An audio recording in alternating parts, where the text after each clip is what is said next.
आज हम अपने आयनिक इक्विलिब्रियम को आगे लेके चलते हैं। हम उससे पहले कुछ पढ़ेंगे वाटर की कुछ प्रॉपर्टी। पहला प्रॉपर्टी है ऑटो आयोनाइजेशन ऑफ वाटर। इसका मतलब क्या होता है कि जो वाटर होता है उसके अंदर हमेशा वाटर जो है वो वाटर हमेशा अपने केटायन और एनायन के फॉर्म में ब्रेक होता है। अब वो केटायन क्या होगा, वो H प्लस होगा, और एनायन क्या हो सकता है, OH माइनस होगा। अब आपको पता है जब भी वाटर ब्रेक होगा H प्लस और OH माइनस में, तो ये इनके बीच में क्या होगा, एक इक्विलिब्रियम मेंटेन होगा, एक इक्विलिब्रियम मेंटेन होगा। अब इक्विलिब्रियम मेंटेन होने से क्या होगा कि अगर हम H प्लस का अमाउंट हम क्या इंक्रीज कर दें, H प्लस का अमाउंट इंक्रीज कर दें, तो ये जो रिएक्शन है ये किधर शिफ्ट होगा, बैकवर्ड शिफ्ट होगा। और अगर हम OH माइनस का इंक्रीज कर दें कॉन्सेंट्रेशन, तो भी ये रिएक्शन किधर शिफ्ट होगा, बैकवर्ड शिफ्ट होगा, क्योंकि ये रिएक्शन कैसा है, इक्विलिब्रियम रिएक्शन है। और इक्विलिब्रियम रिएक्शन क्या होता है, रिवर्सिबल होता है। अगर हम कॉन्सेंट्रेशन प्रोडक्ट की बढ़ाते हैं तो ये रिएक्शन बैकवर्ड शिफ्ट होगा, अगर हम कॉन्सेंट्रेशन रिएक्टेंट की बढ़ाते हैं तो ये फॉरवर्ड शिफ्ट होता है। अब हमें जैसे ऑलरेडी पढ़ रखा है कि अगर कोई इक्विलिब्रियम मेंटेन है तो उसको किस फॉर्म में, उसका कॉन्सेंट्रेशन को ब्रेक करेंगे। जैसे सपोज मैंने वाटर का इनिशियली कितना कॉन्सेंट्रेशन लिया, C, ठीक है। अब ये क्या है, इक्विलिब्रियम मेंटेन है, और मैंने ऑलरेडी बता रखा पहले, अगर किसी भी रिएक्शन, कोई भी रिएक्शन उसमें इक्विलिब्रियम मेंटेन है तो वो रिवर्सिबल इन नेचर होगा। और जो वाटर होगा कैसा बिहेव करेगा, वीक होगा, क्योंकि वीक इलेक्ट्रोलाइट एक तरह से हम कंपेयर कर सकते हैं। वाटर यहाँ पे क्या है, एक वीक इलेक्ट्रोलाइट है कि पूरी तरीके से ये डिसोसिएट नहीं होगा अपने H प्लस और OH माइनस में। यहाँ पे जो वाटर का कॉन्सेंट्रेशन मैंने माना सी। अब जैसे हम ऑलरेडी पढ़ रखे, अगर कॉन्सेंट्रेशन C है और इसका डिग्री ऑफ डिसोसिएशन कितना है, अल्फा, तो ये कितना बचा होगा, C minus C alpha. H plus कितना बनेगा, C अल्फा, और OH माइनस कितना बनेगा, C अल्फा। अब अगर हम इसके लिए इक्विलिब्रियम कांस्टेंट हम यहाँ यूज़ करें, उसको कहेंगे KD, और KD इक्वल टू क्या होगा, प्रोडक्ट का कॉन्सेंट्रेशन, वो क्या है, H प्लस और OH minus divide by H2O का कॉन्सेंट्रेशन, जो कि यहाँ पे लिखा हुआ KD इज इक्वल टू क्या हो गया, H plus into OH minus divide by H2O। अब मैंने क्या किया है कि जो KD इंटू H2O का कॉन्सेंट्रेशन यहाँ कर लिया, KD इंटू H2O का concentration, KD into H2O concentration, ये किसके बराबर हो जाएगा, H प्लस और OH माइनस के। अब H2O जो वाटर, उसका कॉन्सेंट्रेशन क्या होता है, फिक्स होता है। वो फिक्स किसके बराबर होता है, 55.5। H2O का जो कॉन्सेंट्रेशन होता है वो क्या होता है, कांस्टेंट, वो कभी चेंज नहीं होगा, हमेशा पानी का कॉन्सेंट्रेशन कोई अगर आपसे पूछता है तो क्या होगा, 55.5। इसको आप KD भी जब मल्टीप्लाई करोगे, ठीक है, ये जो मल्टीप्लाई करोगे तो ये मल्टीप्लाई होने के बाद इसको हम नया टर्म बोलते हैं क्या, KW, ठीक है। तो KW क्या हो जाएगा, KW equal to H plus into OH minus. अब ये KD क्या है और KW क्या है, दोनों में डिफरेंस क्या है। KW को हम बोलेंगे आयनिक प्रोडक्ट ऑफ वाटर। जब वाटर डिसोसिएट होगा तो उसके जो आयन्स होंगे, केटायन हो या एनायन हो, जैसे H प्लस हो गया और OH माइनस हो गया, ये आयनिक प्रोडक्ट है। मतलब इन दोनों का आयन्स का प्रोडक्ट लिखा हुआ है यहाँ पे, ठीक है, इन दोनों आयन्स का प्रोडक्ट लिखा हुआ है। तो इसका जो वैल्यू किसके बराबर हो रहा है, KW के, और इस KW क्या कहेंगे हम, ionic product of water. Similarly उसी तरह से जब हम बोले थे कि H2O किसमें डिसोसिएट हो रहा है, H प्लस और OH माइनस में, तो उसके लिए अगर हम इक्विलिब्रियम कांस्टेंट लिखते हैं, जैसे सपोज यहाँ पे इक्विलिब्रियम मेंटेन है वाटर और H प्लस और OH माइनस के बीच में इक्विलिब्रियम मेंटेन है, तो इसका अगर हम इक्विलिब्रियम कांस्टेंट लिखना होगा तो हम क्या लिखेंगे, H plus into OH minus divide by H2O, ये लिखेंगे। और ये जो KD है इसे क्या बोलेंगे हम, डिसोसिएशन कांस्टेंट, इसको बोलेंगे। तो डिफरेंस क्या है KW और KD में, KD जब हमें लिखना होगा तो वाटर का कॉन्सेंट्रेशन हमें डिवाइड में लिखना होगा यहाँ पे, और अगर KW लिखना है तो सिर्फ और सिर्फ KW का मतलब क्या होता है, आयनिक प्रोडक्ट ऑफ वाटर, तो हमें सिर्फ जो उसके आयन्स होंगे उनके ही प्रोडक्ट लिखने होंगे। अब KW क्या होता है, एक तरह से ये भी एक इक्विलिब्रियम कांस्टेंट है, जिसे हम बोलते हैं क्या, आयनिक प्रोडक्ट ऑफ वाटर। अब आयनिक प्रोडक्ट ऑफ वाटर है तो, और ये क्या है, एक इक्विलिब्रियम कांस्टेंट, तो ये किस पे डिपेंड करेगा, टेम्परेचर पे डिपेंड करेगा। अगर हम टेम्परेचर बढ़ाते हैं तो KW की वैल्यू क्या होगी, इंक्रीज होगी, अगर टेम्परेचर घटाते हैं तो क्या होगा, डिक्रीज होगी वैल्यू। अब मान लेते हैं हम 25 डिग्री सेल्सियस पे ये वाटर का जो ऑटो आयोनाइजेशन प्रोसेस है वो हो रहा होगा। जैसे वाटर का क्या खासियत है, ये ऑटो आयोनाइज होते हैं अपने, ये क्या होते हैं, ऑटो आयोनाइज होते हैं अपने केटायन और कैटायन और एनायन के फॉर्म में ऑटो आयोनाइज होते हैं। अब अगर हम बात करें यही सेम रिएक्शन किस पे हो, 25 डिग्री सेल्सियस पे हो। अगर ये 25 डिग्री सेल्सियस पे हो रहा है तो इसके लिए जो के डब्ल्यू का वैल्यू वो क्या होता है, 10⁻⁻14, 10⁻14 होता है। और हमें पता है वाटर कैसा होता है, न्यूट्रल होता है, लेकिन तब न्यूट्रल होगा जब वो प्योर वाटर होगा। ठीक है, तो हम क्या कह सकते हैं, अगर for pure water H plus किसके बराबर होगा, OH माइनस के बराबर होगा। H प्लस किसके बराबर होगा, OH माइनस के बराबर होगा। अब जो के डब्ल्यू का यहाँ फॉर्मूला निकल के क्या था, K W is equal to H plus into OH minus. अब अगर कोई वाटर प्योर है, मतलब प्योर होगा तो क्या होगा, H प्लस किसके बराबर होगा, OH माइनस के बराबर होगा। अगर H प्लस OH माइनस के बराबर है तो के डब्ल्यू इज इक्वल टू हम क्या लिख सकते हैं, H प्लस का होल स्क्वायर। H प्लस का होल स्क्वायर कैसे, क्योंकि H प्लस क्या है यहाँ पे, एक मिनट, H प्लस किसके बराबर, OH माइनस के बराबर। तो हम OH माइनस की जगह क्या लिख सकते हैं, यहाँ पे OH माइनस की जगह क्या लिख सकते हैं, H प्लस भी लिख सकते हैं। तो H प्लस ये बन गया और ये H प्लस ऑलरेडी गिवन है, तो H plus into H plus क्या हो जाएगा, H प्लस का होल स्क्वायर। तो के डब्ल्यू इज इक्वल टू क्या हो गया, H प्लस का होल स्क्वायर। तो H plus is equal to यहाँ पे क्या हो जाएगा, root over K W. H plus is equal to जाएगा रूट ओवर के डब्ल्यू। और के डब्ल्यू मैंने बताया 25 डिग्री सेल्सियस पे कितना होगा, 10⁻⁻14। जब रूट इसको सॉल्व करेंगे तो 10⁻⁷ आएगा, क्या निकल के, H प्लस का कॉन्सेंट्रेशन। मतलब कि अगर हमारा पानी, हमारा वाटर क्या है, प्योर है, तो उस समय H प्लस की कॉन्सेंट्रेशन किसके बराबर होगी, 10⁻⁻7। हमने फाइंड आउट कर लिया H प्लस की कॉन्सेंट्रेशन किसके बराबर है, 10⁻⁷। ठीक। अब हमें क्या पीएच निकालना, क्योंकि पीएच निकालने के लिए हमें फॉर्मूला पता है, माइनस लॉग H प्लस। अगर पी तो H प्लस की कॉन्सेंट्रेशन कितनी है, 10⁻⁷। आप यहाँ पे पुट करो। ठीक है, पुट करने के बाद ये माइनस जो 7 है कहाँ जाएगा, आगे जाएगा। -7 इंटू माइनस क्या हो जाएगा 7, और लॉग 10 की वैल्यू कितनी हो जाती है, 1। तो पीएच कितने बराबर हो जाएगा, पीएच इज इक्वल टू 7। और मैंने बताया था जब 25 डिग्री सेल्सियस होता उस समय पीएच स्केल का जो मैक्सिमम और मिनिमम होता है क्या, 0 से लेके 14 तक होता। और जो 7, अगर पीएच मेरा 7 आ रहा है तो वो सॉल्यूशन कैसा होगा, न्यूट्रल होगा। ठीक है, और मैंने ऑलरेडी कहा था कि for pure water H plus किसके बराबर होगा, OH माइनस के बराबर। तो हमारा प्योर वाटर कैसा हो गया, न्यूट्रल, क्योंकि मैंने यहाँ फाइंड आउट किया क्या, पीएच इसके बराबर है 7 क्या है, एक न्यूट्रल बता रहा है, और 25 डिग्री सेल्सियस की हम बात कर रहे थे। ठीक, आगे बढ़ते हैं, एट 90 डिग्री की बात करते हैं। अब देखो मैंने 25 डिग्री सेल्सियस पे उस समय के डब्ल्यू की वैल्यू कितनी थी, उस समय के डब्ल्यू की वैल्यू थी 10⁻⁻14। अब मैंने टेम्परेचर चेंज करके क्या ले लिया है, 90 डिग्री। अब 90 डिग्री सेल्सियस लेने से क्या होगा, के डब्ल्यू की वैल्यू बढ़ेगी, 10⁻⁻14 पहले था, अब किसके बराबर हो जाएगा, के डब्ल्यू की 10⁻⁻12। ये फिक्स वैल्यू, आपको बस इसको मेमोराइज करना है कि अगर 25 डिग्री सेल्सियस पे है तो 10⁻⁻14 होगा के डब्ल्यू की वैल्यू, और 90 डिग्री की बात करें तो के डब्ल्यू किसके बराबर होगा, 10⁻⁻12। ठीक है, तो 10⁻⁻12 जो है वो क्या, ग्रेटर देन 10⁻⁻14 है, बढ़ गया। तो अब उसी प्योर वाटर के लिए हम क्या लिख सकते हैं, similarly K W equal to H plus square होगा, जो मैंने ऑलरेडी यहाँ पे पढ़ा। के डब्ल्यू किसके बराबर हो गया था, H प्लस का होल स्क्वायर हो गया था। ठीक है, प्योर वाटर के लिए सिमिलरली हम यहाँ भी लिख सकते हैं, H plus for pure water के डब्ल्यू H प्लस स्क्वायर हो जाएगा, क्योंकि उस समय हमारा जो H प्लस होगा और OH माइनस होगा, दोनों का कॉन्सेंट्रेशन क्या हो जाएगा, H प्लस और OH माइनस का कॉन्सेंट्रेशन क्या होगा, बराबर होगा। तो यहाँ से जब हम H प्लस की कॉन्सेंट्रेशन निकालेंगे तो 10⁻⁻6 आया, 10⁻6 मतलब पीएच हमारे किसके बराबर आएगा, 6 के बराबर।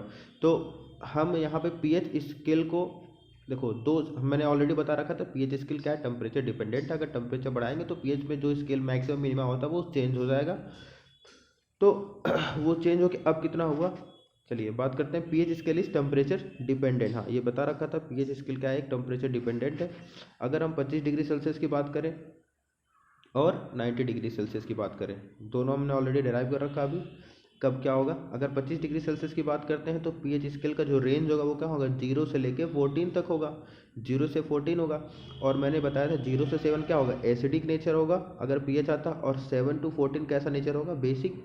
ठीक, अगर हम टेम्परेचर को बढ़ा दें तो अब रेंज क्या हो जाएगा, 0 से 12, और इनका बीच क्या आएगा, 6। और जब 6 होगा तो ही हमारा वो सोल्यूशन कैसा होगा, न्यूट्रल होगा। लेकिन यहाँ पे आप देखो ध्यान से कि जब 25 डिग्री सेल्सियस था तो जो पीएच स्केल का जो रेंज था वो 0 से 14 था, और 0 से 14 का बीच क्या है, 7। और ये सॉल्यूशन तभी न्यूट्रल होगा जब हमारा पीएच किसके बराबर हो, 7 के बराबर हो। मतलब अगर हम 25 डिग्री सेल्सियस पे कोई सोल्यूशन लिए हैं, ठीक है, 25 डिग्री सेल्सियस पे, उस समय हमारा वो सोल्यूशन न्यूट्रल तभी होगा जब पीएच कितना है 7। लेकिन अगर हम 90 डिग्री सेल्सियस की बात कर रहे हैं, 90 डिग्री सेल्सियस पे हम किसी सोल्यूशन को चेक कर रहे हैं उसका पीएच क्या, अगर पीएच मेरा 6 निकल के आता है तो वो क्या होगा, वो न्यूट्रल होगा। हम एसिडिक नहीं कहेंगे उस केस में, क्योंकि हमारा टेम्परेचर अब चेंज हो गया कितना, 90 डिग्री सेल्सियस। टेम्परेचर चेंज होने से क्या होगा, जो पीएच स्केल होगा उसका रेंज क्या होगा, चेंज हो जाएगा 0 to 6। तो उस समय जो सेंटर होगा 6 वो क्या होगा, न्यूट्रल को डिनोट करेगा। और जब 25 डिग्री सेल्सियस की बात करें तो 7 हमारा न्यूट्रल होगा। ओके, अब मैंने आपको बताया कि वाटर क्या होता है, एक तरह से वीक इलेक्ट्रोलाइट की तरह बिहेव कर सकता है, ऐसे कह सकते हैं हम, क्योंकि वाटर की प्रॉपर्टी क्या है, ऑटो आयोनाइजेशन प्रॉपर्टी शो करता है वाटर। अपने कैटायन और एनायन में ब्रेक होगा, अब ये वीक इलेक्ट्रोलाइट की तरह बिहेव कर रहा है, तो हम इसके लिए डिग्री ऑफ डिसोसिएशन अल्फा की बात कर सकते हैं।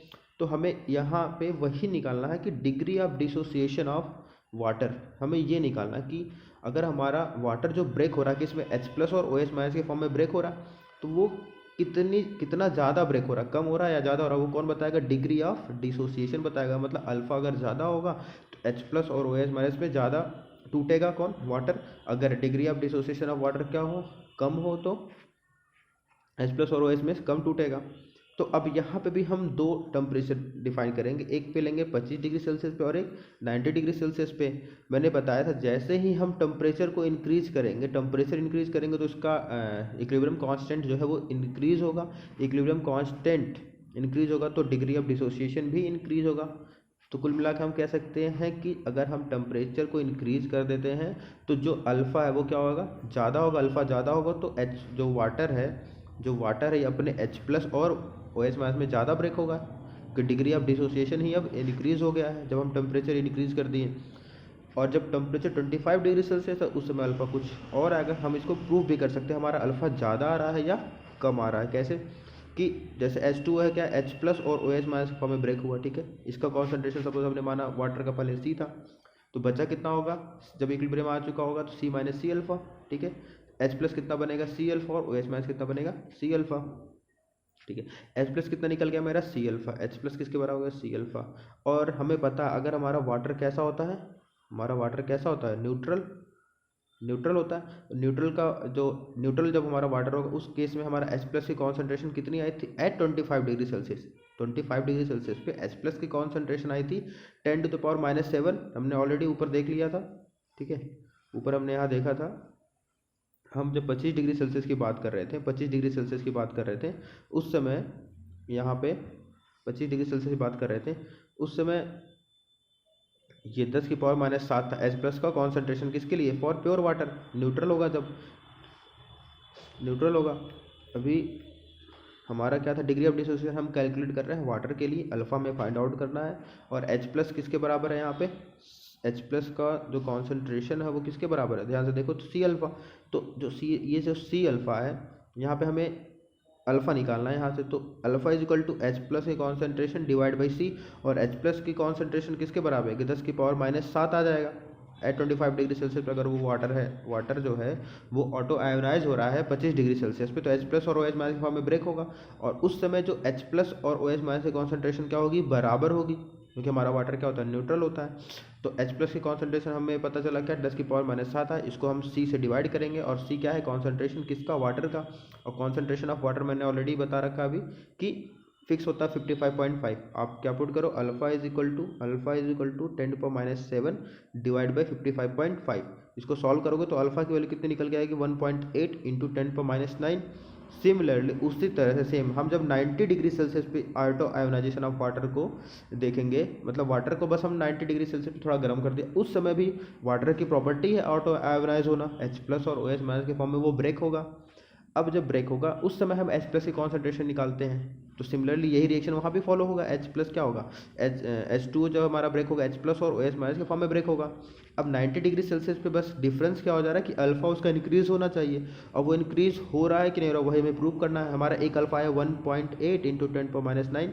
सिमिलरली जब हम 90 डिग्री सेल्सियस की बात करेंगे तो H+ की कॉन्सेंट्रेशन है C alpha, alpha equal to जाएगा एच प्लस का कॉन्सेंट्रेशन डिवाइड बाई सी, और वाटर की कॉन्सेंट्रेशन हमने ऑलरेडी फिक्स माना 55.5। अब बस हमें एच प्लस की कॉन्सेंट्रेशन यहाँ पुट करनी है, ठीक है।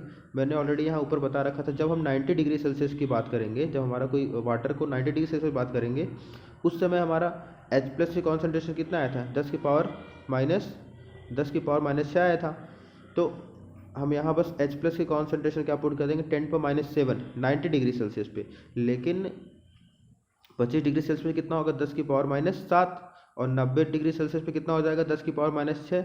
तो अब देखिए आप, इसका जो न्यूमरेटर है, ऊपर वाला जो टर्म है 10⁻⁷ है, और यहाँ पे क्या है 10⁻�6 है। जो डिनोमिनेटर है, नीचे वाला टर्म क्या 55.5, यहाँ पे क्या 55.5, दोनों सेम है, तो ये ज़्यादा अंतर नहीं करेगा। बस ऊपर वाला जो है 10⁻⁷ है, और यहाँ पे क्या है 10⁻�6 है। तो अब बताओ 10⁻⁷ बड़ा है कि 10⁻�6? 10⁻�6 बड़ा है। इसका मतलब हमारा जो आंसर निकल के आएगा अल्फ़ा का, इस केस में ज़्यादा होगा, इस केस में ज़्यादा होगा। और मैंने ऑलरेडी बता रखा था कि जब टेम्परेचर को इंक्रीज़ करेंगे तो डिग्री ऑफ डिसोसिएशन क्या हो जाएगा, इंक्रीज़ होगा। हमने यहाँ प्रूफ कर लिया, ठीक। इसके आगे अभी हम पढ़ेंगे, हाँ चलिए ठीक है, आज के लिए इतना ही, फिर हम पढ़ते हैं। इसके बाद हम पढ़ेंगे क्या, वो देख लेते हैं कि जैसे डिग्री ऑफ डिसोसिएशन अल्फ़ा हमने कैलकुलेट किया, वाटर की क्या प्रॉपर्टी होती है। प्रॉपर्टी क्या थी, ऑटो आयोनाइजेशन, मतलब अपने आयंस के फॉर्म में वो ब्रेक होंगे, और ऑटो मतलब अपने आप होंगे वो ब्रेक में, ठीक है। उनकी खासियत है, वाटर अगर हमारे प्योर नॉर्मल ग्लास, अगर हम सपोज लेते हैं कोई नॉर्मल ग्लास, उसमें वाटर रखते हैं, तो पक्का है अगर ये वाटर है, ठीक है, इसमें क्या है वाटर, तो ये पक्का इस वाटर में H+ कुछ होगा और OH- होगा। वो अलग बात है कि H+ का अमाउंट और OH- का अमाउंट क्या होगा, कम होगा। लेकिन हाँ, वाटर की प्रॉपर्टी क्या है, ऑटो आयोनाइज होना, अपने आयंस के फॉर्म में ब्रेक होगा। उसके आयंस क्या होते हैं, H+ और OH-, ठीक। अब ये ब्रेक होगा तो बहुत कम अमाउंट में ब्रेक होगा, H+ भी बहुत कम होगा, OH- भी बहुत कम होगा। हाँ, लेकिन जो भी होगा, जितने H+ होंगे उतने ही OH- होंगे, तभी हमारा वाटर क्या होगा, न्यूट्रल होगा। मतलब एसिड, ना ही एसिडिक होगा ना ही बेसिक होगा। लेकिन अगर हम कहते हैं वाटर के अंदर H+ का अमाउंट क्या है, ज़्यादा है किसके कंपेरेटिव में, OH- के रिलेटिव में, तो हमारा जो सॉल्यूशन होगा वाटर का वो कैसा होगा, एसिडिक होगा। अगर हम बात करें OH- की कॉन्सेंट्रेशन क्या हो जाए, ज़्यादा हो जाए, तो वो सॉल्यूशन कैसा हो जाएगा, बेसिक हो जाएगा। लेकिन अगर हम बात करें न्यूट्रल की, तो जितना H+ उतना ही OH- होगा। ये तो ऑटो आयोनाइजेशन प्रॉपर्टी हमने वाटर की पढ़ ली। फिर हमने टेम्परेचर को इंक्रीज करके देखा कि हमारा डिग्री ऑफ डिसोसिएशन वाटर की ज़्यादा हो रही है या क्या। मैंने ऑलरेडी बता रखा था कि जब टेम्परेचर को इंक्रीज करेंगे तो अल्फ़ा इंक्रीज होगा, और उसको मैंने प्रूफ करके भी दिखा दिया है। 25 डिग्री सेल्सियस पे मैंने चेक किया, अल्फ़ा की वैल्यू ये आ रही है, और 90 डिग्री सेल्सियस पे देखा मैंने 10⁻⁶ डिवाइड बाई 55.5 आ रही है। ये वैल्यू ज़्यादा है, इसलिए अल्फ़ा हमारी ज़्यादा है, और आना भी चाहिए था 90 डिग्री सेल्सियस पे। अब हमें इस चैप्टर में आने के लिए में क्या निकालना, फाइनली पीएच निकालना होगा। पीएच निकालने के लिए हमें H+ की कॉन्सेंट्रेशन चाहिए। अब आप बात करो वाटर में, आप एक वाटर लो, ठीक है, वाटर में क्या कर दो आप, HCl ऐड करो। वाटर था ये, इसमें HCl ऐड कर दो। HCl ऐड करोगे, आपको पता है HCl क्या होता है, एसिडिक। तो ये वाटर अगर न्यूट्रल होगा, तो ये जब HCl इसमें ऐड होगा तो ये कैसा सॉल्यूशन बन जाएगा, एसिडिक हो जाएगा, ये एसिडिक हो जाएगा। लेकिन एक कंडीशन है, आप कहोगे अच्छा एसिडिक तो होगा। अब HCl जब वाटर में गया तो ये अपने H+ और Cl- के फॉर्म में डिसोसिएट होगा, टूटेगा। H+ HCl से इसमें आएगा, तो H+ का कॉन्सेंट्रेशन बढ़ेगा इस सॉल्यूशन में। H+ का कॉन्सेंट्रेशन ये बढ़ेगा तो क्या होगा, ये सॉल्यूशन कैसा हो जाएगा, एसिडिक हो जाएगा। अब आप कहोगे अच्छा ठीक है सर, HCl से ही H+ आ रहा है, लेकिन आप अब ये भी कह सकते हो कि वाटर की प्रॉपर्टी क्या है, ऑटो आयोनाइज होना। वो अपने H+ और OH- के फॉर्म में भी ब्रेक हो रहा होगा अपने यहाँ पे, ठीक है, हाँ हो रहा होगा, ज़रूर हो रहा होगा। हाँ, अब HCl का जो कॉन्सेंट्रेशन है वो डिपेंड करता है, HCl का कॉन्सेंट्रेशन क्या है इस पर भी फैक्टर कुछ डिपेंड करता है। जैसे अगर हम ज़्यादा कॉन्सेंट्रेशन HCl का लेते हैं, तो उस समय जो हम H+ का अमाउंट काउंट करेंगे, सिर्फ और सिर्फ कहाँ से काउंट करेंगे, HCl से करेंगे, कि वाटर वाला ही H+ लेंगे, कौन सा H+ लेंगे, या दोनों का H+ लेंगे, तब ना हमें फाइनल H+ की कॉन्सेंट्रेशन पता चलेगी। जैसे HCl को मैंने वाटर में ऐड किया, तो आप कहोगे HCl से भी H+ मिलेगा और वाटर से भी H+ मिलेगा। हम दोनों H+ को क्या करें, ऐड कर लें, हमारा दोनों H+ मिल जाएगा, तब हम pH निकाल सकते हैं। लेकिन ये क्या होगा, ऐसे नहीं निकालना, गलत। तो हम करेंगे क्या वो हम आगे देखते हैं, ठीक है। करना क्या इसमें, जैसे हमने एक अप्रॉक्सीमेशन लेंगे। अगर हमारा कॉन्सेंट्रेशन इसका बहुत ज़्यादा है, किसका, HCl का कॉन्सेंट्रेशन बहुत ज़्यादा है, तो हम सिर्फ H प्लस कहाँ से लेंगे, HCl से लेंगे। अगर हो सकता है इसी HCl का कॉन्सेंट्रेशन क्या हो जाए, HCl का कॉन्सेंट्रेशन क्या हो जाए, बहुत कम हो जाए। HCl का कॉन्सेंट्रेशन क्या हो जाए, बहुत कम। तो हम सोचेंगे अच्छा ये इसका कॉन्सेंट्रेशन बहुत कम है तो ज़्यादा इफेक्ट नहीं कर रहा, वाटर से भी H प्लस हम ले सकते हैं। तो सारे केस हैं वो देखते हैं, ठीक है। ओके, देखेंगे नेक्स्ट क्लास में ये सारी चीज़ें।